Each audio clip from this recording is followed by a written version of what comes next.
Magsasama-sama sa isang bigating proyekto sina JM De Guzman, Janela Salvador, Bella Padilla, Charlie Dizon, Jake Cuenca, at ang pagbabalik kapamilya serye ni Julia Barreto.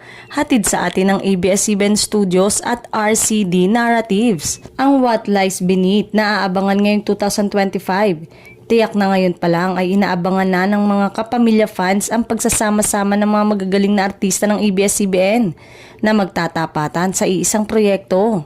Samantalang, matapos nga ang ilang taon, nagbunyi naman ang fans ni Julia Barreto dahil sa wakas ay muli na naman nilang masisilayan ang kanilang idolo sa pagbabalik teleserye ng aktres na si Julia sa Kapamilya Network.